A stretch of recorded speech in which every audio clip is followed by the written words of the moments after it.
एक 24 साल की युवा महिला ओपीडी में आती है। उसे हल्का बुखार, थकान, जोड़ों में दर्द और चेहरे पर एक रैश है जो धूप में जाने पर और बढ़ जाता है। अगले कुछ महीनों में उसे बाल झड़ने लगते हैं, मुंह में छाले होने लगते हैं, एनीमिया हो जाता है, प्रोटीन यूरिया डेवलप होती है और यहाँ तक कि सीजर्स भी आने लगते हैं।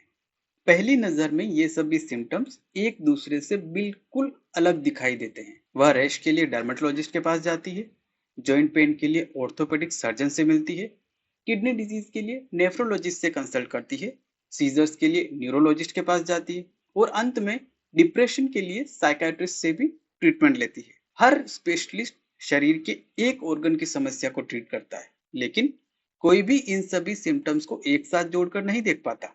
आखिरकार पता चलता है कि इन सभी समस्याओं के पीछे एक ही बीमारी है, सिस्टमिक ल्यूपस एरिथमेटोसिस यानी SLE। इसी वजह से SLE को अक्सर द ग्रेट इमिटेटर कहा जाता है। SLE शरीर के हर ऑर्गन सिस्टम को प्रभावित कर सकता है, इसलिए इसका डायग्नोसिस क्लिनिकल मेडिसिन की सबसे चैलेंजिंग सिचुएशंस में से एक हो सकता है। इस मास्टर क्लास सीरीज में हम सिर्फ यह नहीं समझेंगे कि एसएलई का डायग्नोसिस कैसे किया जाता है, बल्कि यह भी समझेंगे कि यह बीमारी ऐसा व्यवहार क्यों करती है। हम मॉलिक्यूलर इम्यूनोलॉजी से शुरुआत करेंगे और धीरे धीरे बेड साइड मैनेजमेंट तक पहुंचेंगे। अब सबसे पहले समझते हैं सिस्टमिक ल्यूपस एरिथमेटोसिस आखिर होता क्या है। एसएलई एक chronic multi system autoimmune disease है। इस बीमारी में इम्यून सिस्टम अपने ही शरीर के एंटीजेंस को पहचानने की नॉर्मल एबिलिटी खो देता है। इसे हम loss of immune tolerance to self antigen कहते हैं। इसके बाद शरीर में कई प्रकार की ऑटो एंटीबॉडीज बनने लगती है। ये ऑटो एंटीबॉडीज विभिन्न एंटीजेंस के साथ मिलकर इम्यून कॉम्प्लेक्सेस बनाती है। ये इम्यून कॉम्प्लेक्स टिश्यूज में डिपॉजिट हो सकते हैं और कॉम्प्लीमेंट सिस्टम को एक्टिवेट कर सकते हैं। इसके परिणाम स्वरूप लगातार इन्फ्लेमेशन होती रहती है और समय के साथ शरीर के कई ऑर्गन्स को प्रोग्रेसिव डैमेज हो सकता है। अब सवाल आता है, एसएलई को द ग्रेट इमिटेटर क्यों कहा जाता है। इसका कारण है इसकी बहुत अधिक क्लिनिकल वेरिएबिलिटी। एक पेशेंट बुखार, थकान, अर्थराइटिस और हेयर लॉस के साथ प्रेजेंट कर सकता है।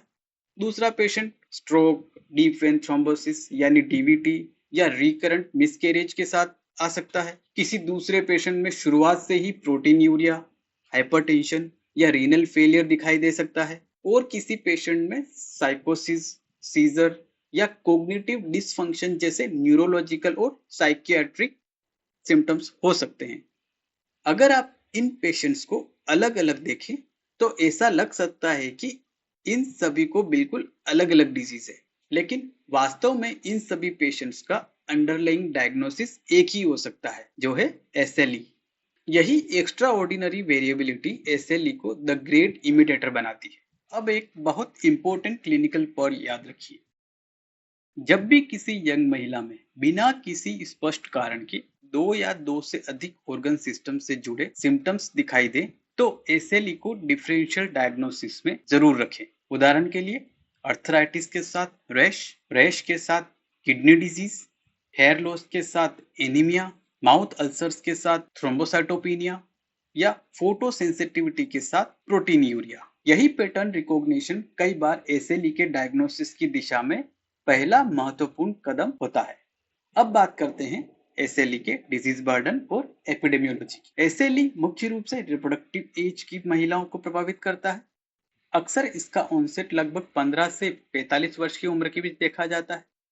मीनोपॉज से पहले फीमेल टू मेल रेशियो लगभग 9:1 होता है, यानी पुरुषों की तुलना में महिलाओं को यह बीमारी कहीं अधिक कॉमन है।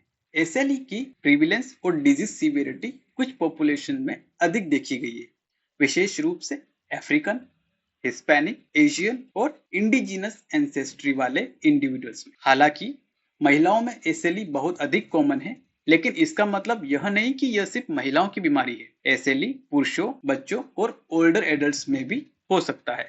अब थोड़ा इसका हिस्टोरिकल पर्सपेक्टिव समझते हैं।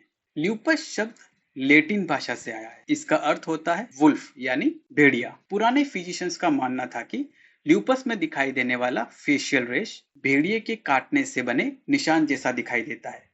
बाद में इसके नाम में सिस्टेमिक शब्द जोड़ा गया। अब सबसे महत्वपूर्ण सवाल आता है, आखिर इम्यून सिस्टम अपने ही शरीर पर हमला करना शुरू क्यों कर देता है? एक नॉर्मल इम्यून सिस्टम का काम बाहर से आने वाले बैक्टीरिया, वायरस और दूसरे पैथोजन से हमारी रक्षा करना होता है, लेकिन एसएलई में यही इम्यून सिस्टम अपने और पराये के बीच का फर्क ठीक से पहचान नहीं पाता। इस प्रक्रिया के पीछे कई फैक्टर्स मिलकर काम करते हैं। इसमें शामिल है genetic susceptibility, environmental triggers, defective apoptosis, cell और न्यूक्लियर मटेरियल की abnormal clearance, netosis, auto antibodies formation, immune complex formation और कॉम्प्लीमेंट एक्टिवेशन। ये सभी मैकेनिज्म्स आपस में इंटरेक्ट करते हैं और अंततः एक persistent auto immune inflammatory state पैदा करते हैं। यही इन्फ्लेमेटरी प्रोसेस एसएलई को मेडिसिन की सबसे कॉम्प्लेक्स ऑटो इम्यून डिजीज में से एक बनाती है। अगले चैप्टर में हम डिटेल से पढ़ेंगे एसएलई की इटियोलॉजी और इम्यूनोपैथोजेनेसिस। यह फाउंडेशन आने वाले हर क्लिनिकल फीचर, इन्वेस्टिगेशन और ट्रीटमेंट स्ट्रेटजी को समझने के लिए बहुत जरूरी है। तो अगले चैप्टर में हम शुरू करेंगे इटियोलॉजी एंड इम्यूनोपैथोजेनेसिस ऑफ एसएलई।